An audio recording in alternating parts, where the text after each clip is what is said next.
friends, how are you?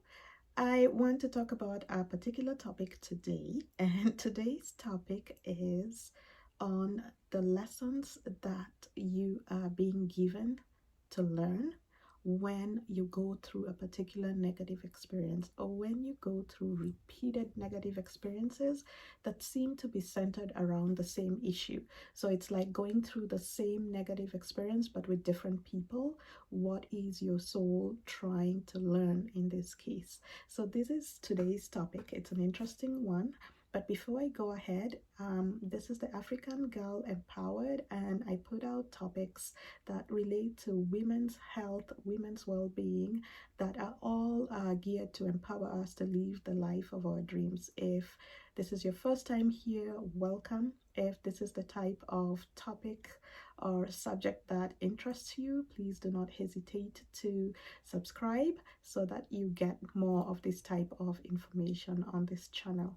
So I'm going to give you 6 different lessons that your soul is trying to learn when you go through these different type of experiences. So it's the 6 different types of negative or painful experiences that have a particular lesson behind them, that once you learn this lesson and you apply strategies, and I will give you the strategies, once you apply these strategies, you will notice and realize that you're not facing this type of painful or negative experience again. It will be gone because you'll have learned that lesson that your soul was trying to learn through these experiences. So let's get right into it. So the first one is, if you notice that in certain situations you are being given less than you put in. So if you find that maybe it's a relationship, you are always putting in more effort than the other person. So you're always the one planning things, you're always the one giving advice, financial support, just moral support, whatever it is. You're the one who is doing more of the giving, and the other person is giving, but it's breadcrumbs. They are just giving the minimum that they can give, and you know that they can give more, but they're not just giving it to you. So it could be with friends, it could be with a significant partner, it could be with family members, it could be with anybody. But if you realize that this is a common theme, that you are always giving, but when you look at what you're receiving back and you look at the two, you find that what you're giving is usually much more than what you're receiving, then it means that there's a lesson that your soul is trying to learn behind this, and that is why you're having this repeated experiences, and it's sort of the same thing. And the lesson that your soul is trying to learn here is self-love.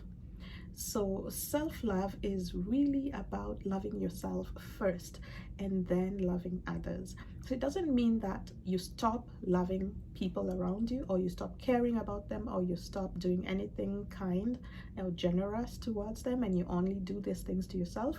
No, it just means that you put yourself in consideration when you're doing those things, and you put your needs and you put your welfare in consideration first before you go ahead to give, to help, to support, to assist. That you're doing those things with full consideration of yourself, of your needs, of what it is that you're doing for the other person in relation to yourself.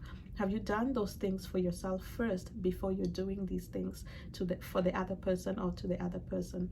If it is support, have you supported yourself first enough so that you have a surplus to give, and then now you're giving it to the other person?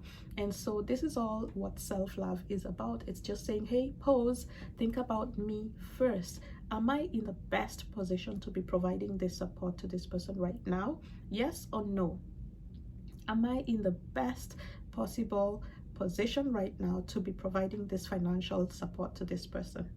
Am I struggling financially and yet I am giving to the financial support to somebody else just because their needs feel much greater than mine? So that is an example of how you can think about it. And then once you're starting to develop self-love, you will start to realize that in moments where you feel that you're not even giving yourself enough from you in order to be in a place where your cup is running over and now you can give to others, because you cannot give from an empty cup. So this is what self-love is all about. It's about filling your cup first and filling it from you first.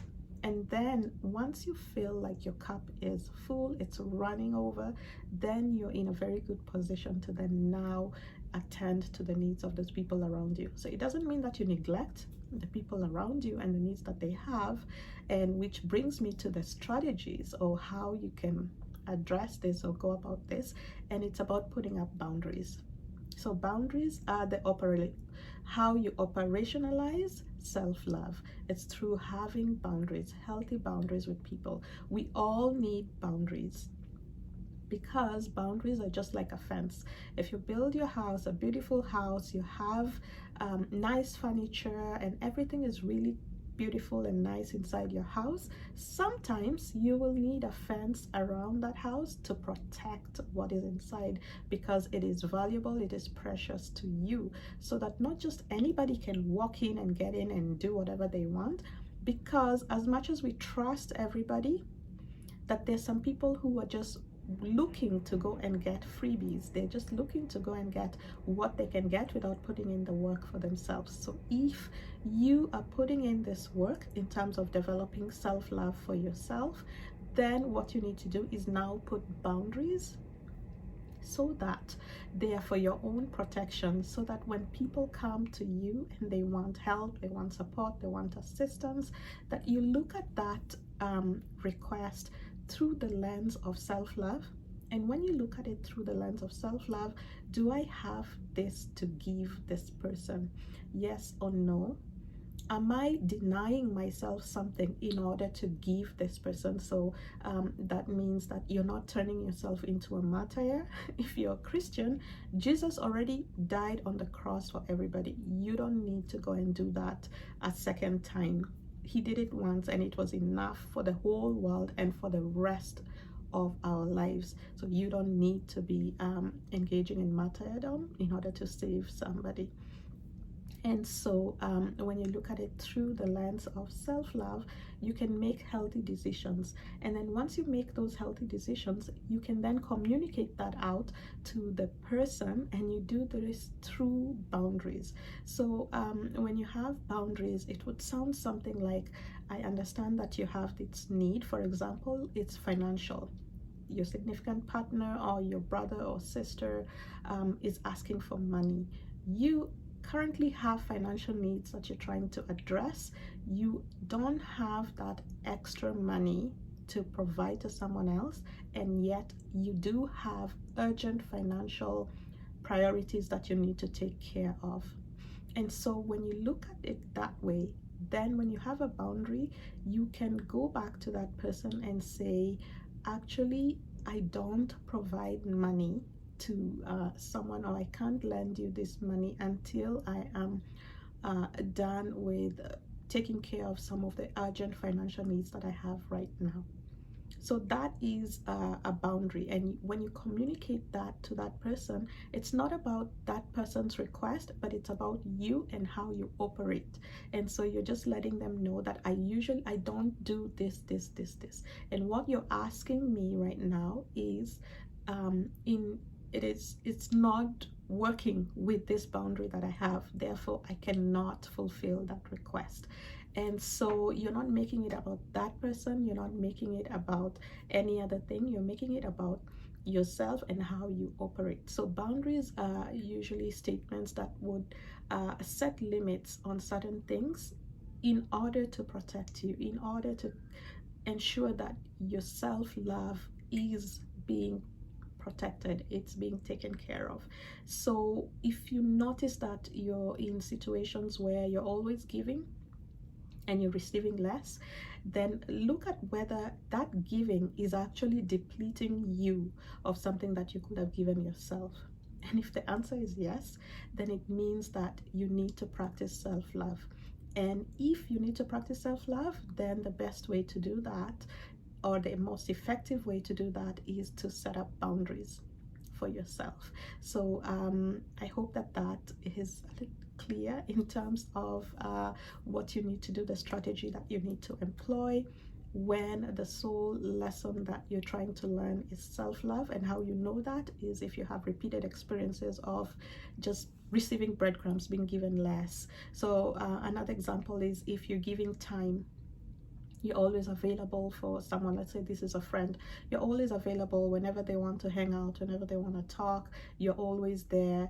Then when you have something going on and you want to reach them, you want to spend time with them, they're not available, they're too busy, and this is happening consistently, then it's also telling you that you need to look at it through the lens of self-love. So when you give time to this person, are you actually canceling something else that you had planned for yourself previously, or something else that you were doing and enjoying, and then this person calls and you just cancel all those things in order to provide this time to them? Are you taking time away from yourself and from other things that you enjoy doing to give to this person? And if the answer is yes, then it means that you need to start looking at it through the lens of self-love, to say I need to set up boundaries. And that means that if I plan something and I'm enjoying that activity, that if this person comes to look for my time during that time, I can always say, nope, I am already committed right now. Maybe we can meet when I'm available. I'll be available at this time, or I'll be available on the weekend at this time. We could connect at that time, instead of canceling everything in order to accommodate this person's request. And you notice that they're not doing the same thing for you. That's the lesson that your soul is trying to learn. So let's move on to the next one. The next one is if you find yourself in repeated experiences of being rejected. So you're very accepting of other people, you're accepting of maybe your partner, you're accepting of a particular friend, even though they have something that you would consider a negative trait or whatever, but you overlook that and you're very accepting. But then you don't get that in return. You realize that you are being rejected numerous times. And so the lesson that your soul is trying to learn here is self-acceptance.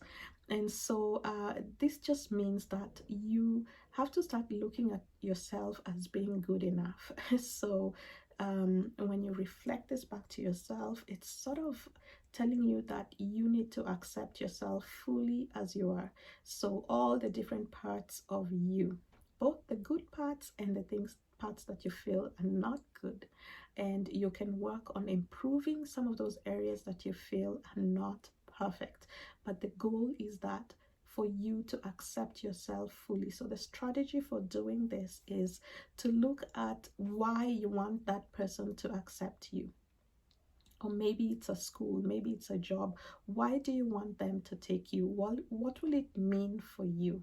Will it mean that now you're better, you're a better person, or you see yourself as much better because of that acceptance of that school, of that job, of that person, of that friendship? Why do you want to be accepted? And if you dig deep into it, you will see that it's sort of a validating thing. You want to be validated. And so when you start to validate yourself without that acceptance, then you're coming into full acceptance of yourself and who you are. And after that, you will not need to be accepted in order to feel that you are good enough. You will already know it in yourself. And so you're not really looking so much for that acceptance, or that acceptance of you by that person, by that job, by that school, by that program will not have that much weight as it is now. And so that is the strategy in terms of self-acceptance, is to start accepting yourself fully, is to start to say, I am already good enough. And even if they don't accept me, it's their loss, because I am already good enough. The areas that I'm working on improving those areas. Nobody is perfect.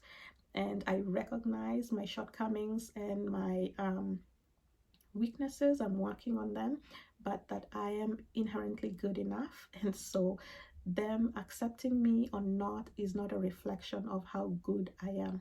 And so you can do this through affirmations. You can get some really good affirmations on self acceptance on YouTube, online. Just download those, listen to those every morning, and learn to not be so critical of yourself in terms of the areas that you feel are not perfect, that you can just work on them and continue to accept yourself fully. And once you do this, you will notice that the rejection is not happening as frequently because you're not putting so much weight on it. You've already accepted yourself. So even when you're approaching different situations where you might be rejected, that it's not a big deal for you. And so when you do that, you find that you're not even being rejected as much because subconsciously you have already programmed yourself to not fear rejection so much, and that it doesn't have the weight that you're currently giving it.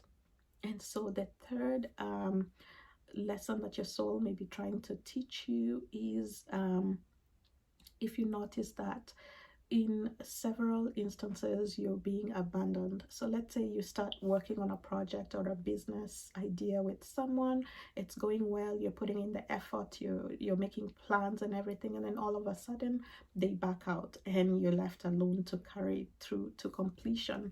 And so, or if you are dating someone and everything is going well and you're thinking that you're going to get married to this person, and then out of the blue, out of nowhere, they just decide that they're not going to go through with the plan, even though you had talked about it, you had agreed on it, and everything was going well. So if you find that this is a repeated occurrence, then the lesson that your soul is trying to teach you here is self-sufficiency. And so is to get out of being dependent on someone else to make you happy or to make you feel complete and whole, that you are enough, you are already whole, you are already complete, nothing is missing. And so with self-sufficiency, it's about getting out of dependency. And so to do this, the strategy to do this successfully is to always know that you are never truly alone in this world. If you feel like, oh, I'm being abandoned and now I'm being left alone to go through this, whatever it is, to go through life, to go through this program, to go through this business, whatever it is, and you feel that you are all alone, because that's what abandonment does to someone. It makes you feel alone with no one to around you. And so the strategy is to, one, know that you're never alone. If you believe in God, then know that God is always with you. So even if you feel that people have all left you and you're alone, you're never truly alone, because God is always with you, and He has always assigned His angels and His team to be with you. So that should give you some comfort, and always knowing that should provide less of a feelings of abandonment. And then when you do that, also look at who is around you. So maybe you really want someone to be with you, a particular person, and you feel that that will make all the difference. If only this person is with me, I will feel that I'm not alone. Then that means that you're forgetting that, one, God is with you, two, that you are with people around you who are there for you. So it's never that you're just alone. Maybe you're just not aware of the people who are around with you. So it just means that you need to take your focus off of that person or that program or that thing, and start noticing and being aware of what or who is currently around you at that time. And you will realize that there is someone, or there is something else that is right there, right in front of you, but you never noticed it, you never realized it, because you were so focused on that object of attention, and you wanted so much for that thing to be with you, that you forget who is currently around you. And so once you start to do that, you realize that you were never alone from the beginning. And so those feelings of abandonment start to disappear. And so whenever you start anything, whether it's a relationship or it's a business, a project, and you're going into it, but you have this fear of abandonment, that to always remember you're never alone. Whether this person is there with you or not, it doesn't change that you're never alone. And so you are getting over that fear, And you're also learning that you are enough, even if you have to do this thing alone, that you will still do it very well, very successfully. You will still be happy in the process of doing it because you are enough. You are already complete, you're already whole. You don't need an additional person to complete you or to make you whole, that you were made whole from the beginning. So that is how you address that issue of feeling abandoned or going through experiences of abandonment over and over again, through self-sufficiency. So the fourth experience is being unsupported or feeling unsupported. If you are consistently feeling like no one is there to support you, you support people through different issues or whatever situations they're going through, but you don't get it in return. You just feel like people are not supporting you. Or if you are in a marriage or a relationship, you are doing a lot of the supporting, but you feel that you're not getting that support. For instance, you have your dreams and goals, you feel like you're not getting the support to achieve your dreams and goals, and yet you're supporting your partner to achieve his or her dreams and goals. So if you realize that this is happening consistently, then the lesson that your soul is trying to teach you here is inner power.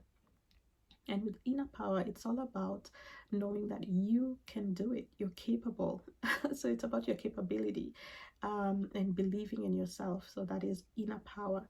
And so the strategy for this is to start believing in yourself more, start believing in your strengths, start believing in your gifts, start believing in your abilities, and seeing that whatever it is that you feel you need support with, that you can already do it.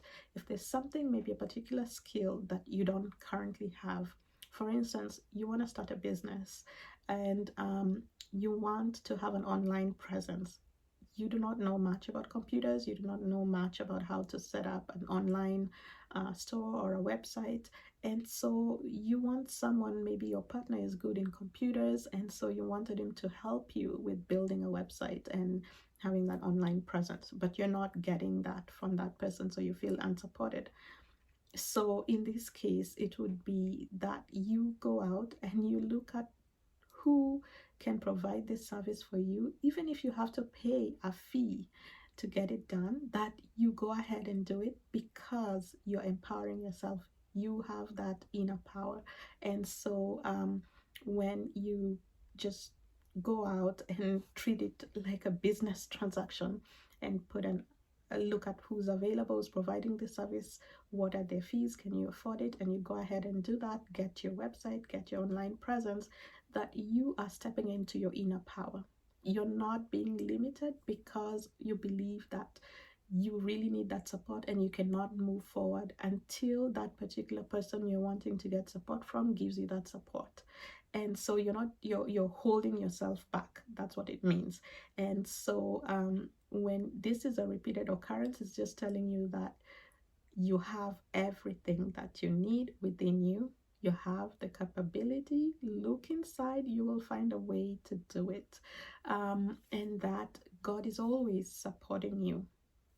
If you pray about it or you set the intention of getting support, that support will likely come from a very different source than the one that you're currently wanting to get it from, and you feel that that support is just not coming to you. That you should just open your mind up and say, I want to do this. How can I do it? Is it skills that I need to learn? And you go ahead and look at online classes, free YouTube videos on how to do this particular thing. You teach yourself how to do it and you start doing it. Or is it looking at professionals out there who do it for people? Can you afford it? And looking at those so that you can move your life forward, so you're not holding yourself back because you're waiting to receive support of some kind. So once you start doing that, you'll realize that your life is starting to progress. You're starting to achieve different milestones, different goals. And once you start to do that, the support then starts coming. When you feel that you don't even really need it, then you know that you have overcome that. challenge, and your soul has learned that lesson. And so the next one is when you feel that you're being controlled. You feel that you don't have any freedom to live the life that you want, anything that you want to do. Maybe you have some goals, dreams, desires. You cannot do those things because you just feel that you are being controlled. Maybe you find yourself in a very controlling relationship or a very controlling environment repeatedly. Then your soul is trying to learn about limiting beliefs. And so, how you can address this is to always believe that and know that you're free to live the life that you want and to do the things that you want. That nobody was born a prisoner, nobody was born a slave, that these are conditions that just were imposed on another person by another person, but everybody is born free. And so once you believe this and you start to shift your mindset about this, to know that you are free to do whatever it is that you want to do to achieve your dreams, to achieve your goals. Nobody is actually holding you back. So at times you may feel that someone is holding you back because maybe you wanted to pursue a particular program, and whenever you bring up this topic, the other person is saying, no, don't do it, it's a bad idea, don't go and do it. And then you feel that that person is holding you back. In reality, you're holding yourself back because you don't have to listen to what someone is telling you, and you don't have to agree with what they're saying. As long as you feel that you want to do this, that you're free to go ahead and do it based on what you want to do. If you feel that you want to for instance, you want to open that business, you want to write that book, that you will stop listening to get approval from someone in order to do it. So this just means that you will only look to get approval from yourself, and that will be enough. So you'll not be going to talk to different people, and if they say yes, yes, that's a good idea, go ahead, that's when you go ahead. Or if they tell you, nope, don't do this, I did it, I failed, or that's not a good idea, the statistics is showing that it's not a really good idea right now, that you listen to that and you hold back from pursuing the life that you want. The lesson here is that only your approval is the most important. And so with this, you stop seeking approval from others, especially when they don't have the experience to be advising you on this thing, or it's not their life they're talking about, it's your life. And thirdly, they may not even have the best intentions for you. And so with this lesson is you realize that you probably have been giving so much weight to other people's opinions and other people's thoughts about different things before you pursue them. And it's about seeking other people's approval. And so once you stop doing this, you will realize that you feel that you're free, you feel that nobody's controlling your life anymore, because your own approval is the most important one that you seek first. And as long as you're in agreement with whatever it is you want to do, that you just pursue it and you're good.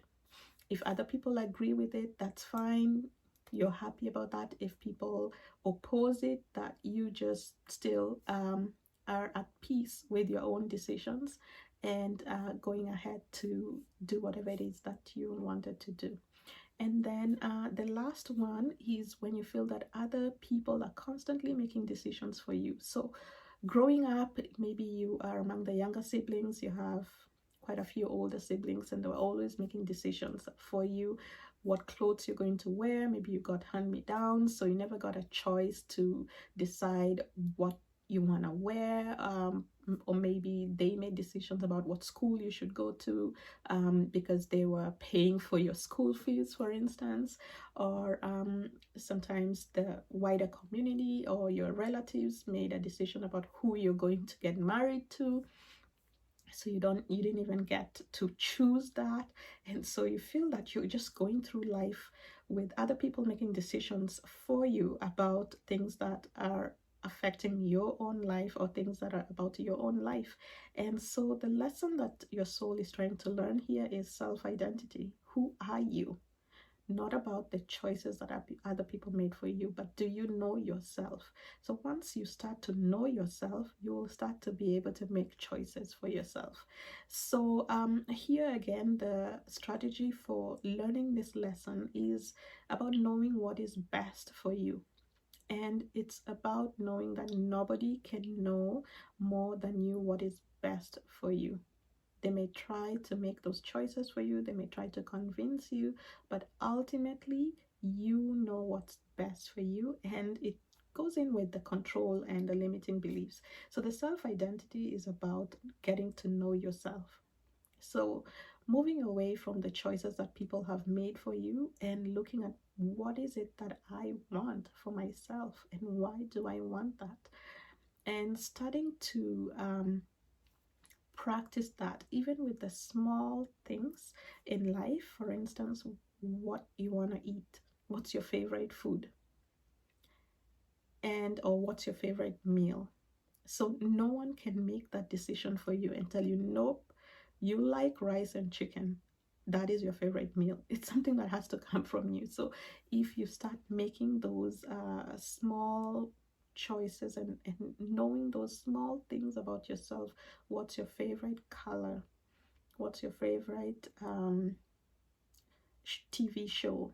What's your favorite movie? What's your favorite book to read?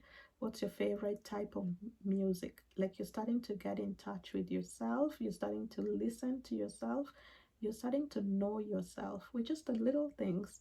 And then after that, you practice with the bigger things. What do you like to do every day? What are your hobbies? And then what is your career choice that would make you happy? Then you get to the bigger things. What is your life purpose? What is your calling? And once you get to that place, you are done with that soul lesson. But it's about practice and starting with the little things. And once you start to do that, you become more confident in trusting yourself rather than trusting someone else and the decisions they're making for you. That you start to trust yourself, you start to listen to yourself more and more. And then meditation also really helps with this. It's about being quiet, quieting your mind. So you quieten all those voices of the people around you so that you can listen to your own voice, your inner voice. And once you start to have to do this on a consistent basis, it will just become stronger, it will become more confident, and then you will have the confidence to also communicate this to the other people around you. So for instance, if maybe you go out to eat and someone else is always making decisions for you about what you're going to eat, so they'll order their own meal and then they'll also order for you, and they'll just, without even thinking, because maybe they're so used to it, they'll just say, no, she's going to have the fries and the chicken. That very slowly you can just say, no, it's okay, I will not have that today. I think today I will have the steak and potatoes. Very simple things that you can start to put into place, and slowly you start to gain your own sense of self-identity, and with that comes your own voice. And that once you start to use your own voice, as you do that, other people will start to realize this and they will start to back off a little bit. And at times you may have to just put people in their place and say, no, I have my own mind, I can make it up by myself, I don't need your opinions to help me with making up my mind about this. Or I have my own voice, I can speak for myself, I don't need a spokesperson at this time, I can use my voice to express exactly what I want to say. And that is how you know that you're getting a solid sense of self-identity and you're having your voice heard. You're expressing your voice and you're having it heard in your own, with your own mouth, and not having someone else to do it on your behalf. So these are 6 different lessons that your soul may be trying to teach you if you go through any of those experiences that I have mentioned. And I've also provided you with some strategies for each one that you can start to implement right away in order to start to shift some of these experiences from negative ones to positive ones, and being over and done with the lessons that your soul is trying to teach you. So I hope that this was informative. I hope that it was helpful or beneficial for you or a friend. Feel free to share this information with them.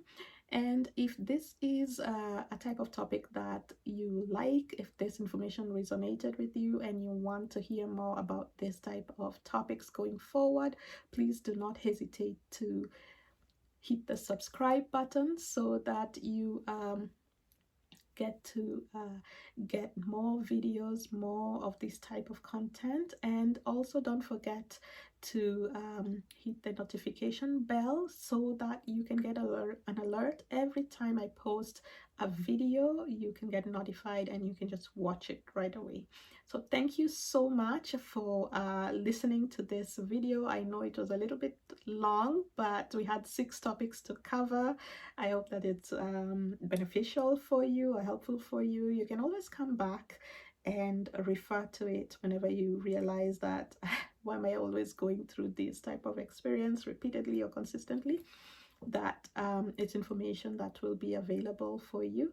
That's it for today. I look forward to putting out another video on another exciting topic, and see you soon. Bye.